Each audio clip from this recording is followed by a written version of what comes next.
जय श्री विष्णु हरि। जय श्री कृष्णा। मित्रों, एक बार भगवान विष्णु जी से नारद जी ने पूछा कि हे प्रभु, श्रीमद् भागवत गीता जी का क्या महत्व है, ये आप मुझे बताइए। तो भगवान विष्णु जी ने कहा कि हे नारद जी, मैं तो सदा गीता जी के आश्रय में रहकर ही समस्त सृष्टि का संचालन करता हूँ। हे नारद जी, जो कोई भी मेरे इस अति प्रिय ग्रंथ भगवत गीता का पठन या श्रवण करता है तो मैं उसके सभी पापों को नाश कर देता हूँ और वे मनुष्य सुखपूर्वक इस संसार में अपना जीवन जीता हुआ तो जब अंत समय में अपने शरीर को छोड़ता है तो मेरे परम धाम को वे प्राप्त होता है। तो मित्रों, ऐसी है श्रीमद् भागवत गीता जी की महिमा। तो आइए मैं आपको श्रीमद् भागवत गीता जी के 5वें अध्याय की कथा जो है सुनाता हूँ। भगवान विष्णु जी ने ये भी कहा है कि अगर कोई श्रद्धा भक्ति भाव से एक बार भी नारायण इस नाम का सिमरन करता है तो भी मैं उसके सभी पापों को नाश कर देता हूँ। तो वे प्राणी कहता है कि हे सर्वानंद सर्वशक्तिमान पूर्ण ब्रह्म अजन्मा अमर अनंत सर्वव्यापी न्यायकारी दयामय ईश्वर, आपकी महिमा को कोई भी पार नहीं पा सकता और आपके असंख्य नाम हैं। बड़े बड़े ऋषि मुनि और देवता भी आपको पार नहीं पा सके। तो मेरे जैसा मूढ़ मूर्ख ज्ञानी मनुष्य आपको कैसे पार पा सकता है। हे महाप्रभु, आप तो ऐसे दयावान कृपा निधान हैं कि अगर आप चाहें तो अपनी अपार दया से गूंगे मनुष्य को भी बोलने वाला बना सकते हैं और लंगड़े को पर्वतों को फांदने के योग बना सकते हैं। तो हम तुच्छ जीवों को भी आप अपनी दया से इस योग बनाइए कि सदा हम आपके चरणार बिंदों का ध्यान रखते हुए इस संसार में अत्यंत खुशी के साथ रहकर अंत समय में आपका शुभ धाम जो है प्राप्त कर सके। तो हे प्रभु, आप हमारे पर ऐसी कृपा कीजिए। तो अब आप 5वें अध्याय की कथा का श्रवण कीजिए। तो अर्जुन ने कहा कि हे श्री कृष्ण, आप कर्मों को त्याग का भी उपदेश देते हो, फिर कर्म करने के लिए भी कहते हो। अब इन दोनों में जो श्रेष्ठ हो उस एक बात को निश्चय करके मुझसे कहो। ये सुन श्री कृष्ण जी बोले कि हे अर्जुन, कर्म का त्याग और कर्म का पालन ये दोनों ही कल्याण करने वाले हैं। इन दोनों में कर्म संन्यास से कर्म श्रेष्ठ है अर्थात कर्म करते करते मन के शुद्ध होने से संन्यास होता है। हे महाबाहो, जो प्राणी ज्ञान की ऐसी इस बात को समझने वाला है वे सन्यासी है। जो ना तो किसी से द्वेष करता है, ना किसी बात की इच्छा करता है, ऐसे पुरुष ही बंधन से छूट जाते हैं। हे अर्जुन, अज्ञानी ही सांख्य और योग को अलग अलग कहते हैं, पंडित कभी ऐसा नहीं कहते। जो इन दोनों में से एक में भी अच्छी तरह स्थिर हो जाता है तो वे दोनों का फल पाता है। हे अर्जुन, ज्ञान से जो स्थान मिलता है वही कर्म योग से भी मिलता है। इससे जो ज्ञान और कर्म को एक ही देखते हैं वही अच्छी तरह से देखने वाले ही विद्वान पुरुष हैं। हे महाबाहो अर्जुन, बिना कर्म योग संन्यास को पाना बड़ा मुश्किल है और कर्म के करने वाले मुनिजन कर्म करने से शुद्ध मन द्वारा शीघ्र ही ब्रह्म को प्राप्त हो जाते हैं। हे अर्जुन, जो कर्म योग से युक्त हैं अथवा कामना छोड़ करके काम करते हैं, जिनका मन शुद्ध है, जिन्होंने अपनी आत्मा इंद्रियों को जीत लिया है और जो अपनी आत्मा को संपूर्ण प्राणियों की आत्मा से अलग नहीं मानते हैं तो भी उनमें लिप्त नहीं होते हैं। हे अर्जुन, कर्म से मुक्त तत्व ज्ञानी लोग देखते हैं, सुनते हैं, स्पर्श करते हैं, सूंघते हैं, चलते हैं, सोते हैं, श्वास लेते हैं, तो भी ये नहीं जानते कि मैं कुछ भी नहीं करता हूँ। वे बोलते हैं, छोड़ते हैं, ग्रहण करते हैं, आंखें खोलते हैं और बंद करते हैं, तो परंतु यही समझते हैं कि कुछ नहीं करते। इंद्रियां ही अपने अपने विषयों को बरतती हैं। जो मनुष्य कर्म करते हैं उन कर्मों को ब्रह्म में अर्पण कर फल की इच्छा को छोड़ देते हैं। उन पुरुषों से पाप ऐसे लिप्त नहीं होता जैसे कमल पत्रों पर जल नहीं रहता। हे अर्जुन, शरीर, मन, बुद्धि और केवल इंद्रियों से योगी जन फल की कामनाओं को छोड़कर कर्म करते हैं। जो कर्म करना चित्त शुद्धि के लिए है, जो फल की कामना को छोड़कर कर्म करने में तत्पर रहता है वे ईश्वर में निष्ठा रूप शांति को पाता है। और जो ईश्वर से विमुख है, फल की कामना में मन लगाकर काम करता है, वही कर्म से बंधा है।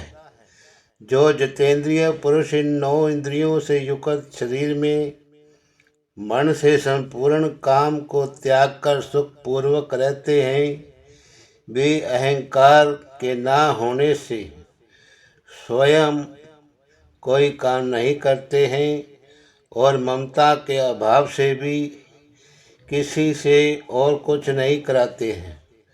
परमात्मा इस जीव के ना कर्तापन, ना कर्म फल और ना कर्मयोग के संयोग को बनाता है। इन सब काम की प्रवृत्ति कराने वाली प्रकृति है, अर्थात जीव अपने जन्म के कर्मानुसार ही कर्म करने लगता है। हे ईश्वर, की किसी के पुण्य और पाप को ग्रहण नहीं करता है। इस जीव का ज्ञान अज्ञान से ढांक रखा है। इसी से अज्ञानी जीव मोह में पड़कर ईश्वर में विषय दृष्टि रखते हैं। हे अर्जुन, जिनका ये विषम अज्ञान आत्मज्ञान से नष्ट हो गया है, उनको वे सूर्य के समान प्रकाश करता है। और अंधकार रूप सब दुख सुख को मिला देता है। उस परमात्मा ही में जिनकी बुद्धि है और उसी में जिनकी निष्ठा है और उसी में जो लगे हैं, उसी परमात्मा की कृपा से ज्ञान द्वारा जिनके सब पाप नाश हो गए हैं और वे इस संसार में फिर जन्म नहीं लेते हैं। जो विद्वान हैं वे विद्या और विनय से संपन्न ब्राह्मण में गौ, हाथी आदि में कुत्ता और चंडाल में आत्मा को समान दृष्टि से देखते हैं, अर्थात अपने और उनमें कोई भेद नहीं मानते। जिनका मन समानता में स्थित है अर्थात जो सबको समान दृष्टि से ही देखते हैं, उन्होंने इस संसार को जीत लिया है, क्योंकि ब्रह्म दोष रहित और समान है। इससे ऐसे जन इसमें स्थिर हो जाते हैं। हे अर्जुन, जो अच्छी वस्तु पाकर खुश नहीं होते और बुरी वस्तु पाकर शोक नहीं करते, ऐसी स्थिर बुद्धि वाले ज्ञानी ब्रह्म देवता ब्रह्म में स्थिर रहते हैं और बाह्य इंद्रियों के रूप रस आदि विषय में आसक्त नहीं हैं। वे आत्मा परम शांति रूप सुख का अनुभव करते हैं और इस शांति से वे ब्रह्म योग में अपनी आत्मा लगा के समाधि द्वारा अक्षय सुख का अनुभव करते हैं। हे अर्जुन, जो रूप रस आदि इंद्रियों के भोग हैं वे दुख के मूल कारण हैं। ये भोग पैदा होते हैं और मिट जाते हैं। इससे ज्ञानी जन विषयों में रमण नहीं करते। जो मनुष्य जीते जी या जब तक शरीर में शक्ति रहे तब तक काम क्रोध के वेगों को जीत लेता है, वही इस संसार में योगी है और वही सुखी है, क्योंकि पुरुषार्थ घटने पर तो सभी के काम क्रोध घट जाते हैं। हे अर्जुन जी, जो अपनी आत्मा ही में सुख का अनुभव करता है और जो अपने अंतःकरण के आत्मा संबंधी ज्ञान से प्रकाशित है, वही योगी ब्रह्म रूप होकर इस निर्वाण पद को प्राप्त हो जाता है। जिनका दो भाव नहीं है और अपनी आत्मा को अपने बस में कर लिया है, जो प्राणी मात्र की भलाई चाहते हैं और जिसके संपूर्ण पाप क्षीण हो गए हैं, वही निर्वाण सुख में मगन होते हैं। जो काम क्रोध से रहित हो गए हैं, संयम पूर्वक रहते हैं, जिन्होंने अपना मन वशीभूत कर रखा है और जो आत्म तत्व को जानते हैं, उनके सब और ब्रह्म सुख वर्तमान रहता है। रूप रस आदि इंद्रियों के बाह्य विषयों को बाहर करके और नेत्रों से विकृति का ध्यान कर प्राण और अपान वायु को समान रख कुंभक प्राणायाम करें। भ्रू मध्य में दृष्टि रखना इसीलिए कहा है कि बंद करने से तो निद्रा का भय और खुले रहने से बाहरी विषयों पर मन दौड़ता है और वे दोनों वायु सम होकर नासिका में से संचार करते हैं। वे प्राणी जिसने अपनी इंद्रियां मन बुद्धि को जीत लिया है, सो मोक्ष ही का आश्रय लिए रहता है। जिनके इच्छा डर क्रोध भी नहीं, वे सदा जीव मुक्त है। संपूर्ण यज्ञ और तप का पालन करने वाला, सब लोगों का ईश्वर, भूत प्राणियों का मित्र मुझको जानते हैं और वही सुख पाते हैं। इति श्रीमद्भगवद गीतासु उपनिषदु ब्रह्म विद्यायां योग शास्त्रे श्री कृष्ण संवादे कर्म संन्यास योगो नाम पंचमो अध्याय। तो अब श्री भगवान बोले कि हे लक्ष्मी, मैं 5वें अध्याय की कथा सुनाता हूँ। सो आप सुनो। पिंगला नामक एक ब्राह्मण अपने धर्म से भ्रष्ट हो गया था। वे कुसंग में पड़ गया। मांस मछली मदिरा पान करता, जुआ खेलता। जब ब्राह्मण के भाई बंधुओं ने उसे धिक्कार करके त्याग दिया तो वे किसी और नगर में चला गया। देवयोग से वे ब्राह्मण एक राजा के यहाँ नौकरी करने लगा। राजा के पास बैठकर वे दूसरे लोगों की चुगलियाँ किया करता था। इसी प्रकार वे जब बहुत दिन बीत गए तब राजा से चुगलियाँ करके वे धनवान हो गया। तब उसने अपना विवाह कर लिया, पर स्त्री व्यभिचारिणी आई। जैसा वे था वैसी ही स्त्री आई। जो कुछ वे ब्राह्मण कहे सो वे ना करे। ब्राह्मण कहे तू बाहर जा और वे कहे नहीं। जहाँ उसका जी चाहे वे जावे। अपने पति को कुछ नहीं जाने। वे कल्पा करता और स्त्री को मारता। और एक दिन उस स्त्री को बड़ी मार पड़ी। उस स्त्री ने दुखी होकर अपने पति को विष दे दिया। वे ब्राह्मण मर गया और उसने गीध का जन्म पाया। कितने काल पीछे वे स्त्री भी मर गई। उसने तोते का जन्म पाया। वे जिस तोते की स्त्री हुई वे एक जंगल में रहता था। एक दिन उस तोती ने तोते से पूछा, हे तोते, तूने तोते का जन्म क्यों पाया? तब उस तोते ने कहा, हे तोती, मैं पिछले जन्म की वार्ता कहता हूँ। तू सुन। मैं पिछले जन्म में ब्राह्मण था। अपने गुरु की आज्ञा नहीं मानता था। मेरा गुरु बड़ा विद्वान था। उसके पास और विद्यार्थी भी रहते थे। जब गुरु जी किसी और विद्यार्थी को पढ़ाते तो मैं उनकी बात में बोल पड़ता। उन्होंने मुझे कई बार डांटा भी, मगर मैं नहीं माना। तब गुरु जी ने मुझको श्राप दिया कि जा, तू तोते का जन्म पावेगा। इस कारण से मैंने तोते का जन्म पाया।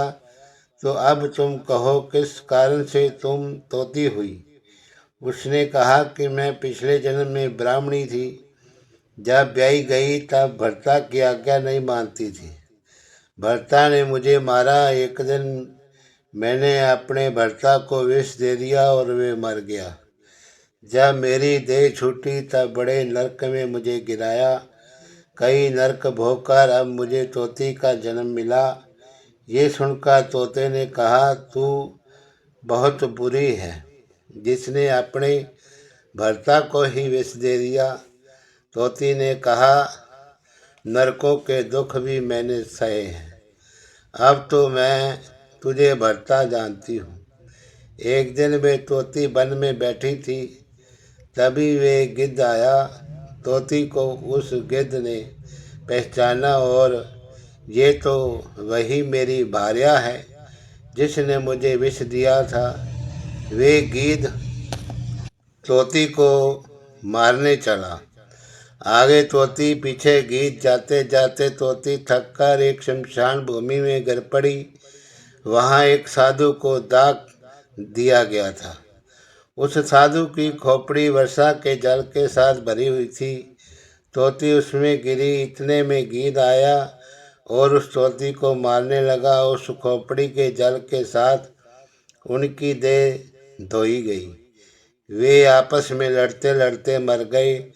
अधम देह से छुटकर देव देही पाई। विमान आए, तिल पर बैठकर बैकुंठ को गए। तब तोती ने पूछा, हे गिद्ध, ऐसा कौन पुण्य किया जो बैकुंठ को चले गए हैं? गिद्ध ने कहा, हमने तो इस जन्म में कोई ऐसा पुण्य नहीं किया है। मैं इस पुण्य को नहीं जानता। इतने में दोनों धर्मराज की पुरी में गए। तो धर्मराज ने पूछा, क्यों रे गिद्ध, तू पीछे कौन था? उसने कहा, मैं ब्राह्मण था। मुझे अपने भाइयों ने देश निकाला दिया। मैं दूसरे देश में जा बसा। मैंने वहाँ विवाह किया। दुराचारणी स्त्री मिली, उसने मुझे विष देकर मारा और वे मरकर तोती हुई। मैं गिद्ध हुआ। मैं इसको पहचान कर मारने लगा। वहाँ एक शमशान में मनुष्य की खोपड़ी जल के साथ भरी हुई थी, जिसमें तोती गिरी और मैं भी वहाँ पहुँचा। उसका जल हम दोनों को स्पर्श हुआ और तत्काल हमारी देह छूटी। देव दे पाई। विमान पर चढ़कर हम दोनों वैकुंठ को ले चले। ये कौतुक हमको कुछ मालूम नहीं हुआ। तब धर्मराज जी ने कहा, वे खोपड़ी एक साधु की थी। वे खोपड़ी परम पवित्र थी। उसके स्पर्श से तुम वैकुंठवासी हुए हो। और अपने पार्षदों को धर्मराज ने आज्ञा दी कि जो प्राणी श्री गंगा जी का स्नान करके गीता जी का पाठ करते हैं और तिनको मेरे पूछे बिना वैकुंठ को ले जाया करो। जो संतों की सेवा करते हैं तिनको मेरे पूछे बिना वैकुंठ ले जाया करो। तब पार्षदों ने दोनों को वैकुंठ में ले गए। श्री नारायण जी ने कहा कि हे लक्ष्मी, ये गीता जी के पाँचवें अध्याय का महात्म है जो कि तुमने श्रवण किया है। हरि ओम तत्सत।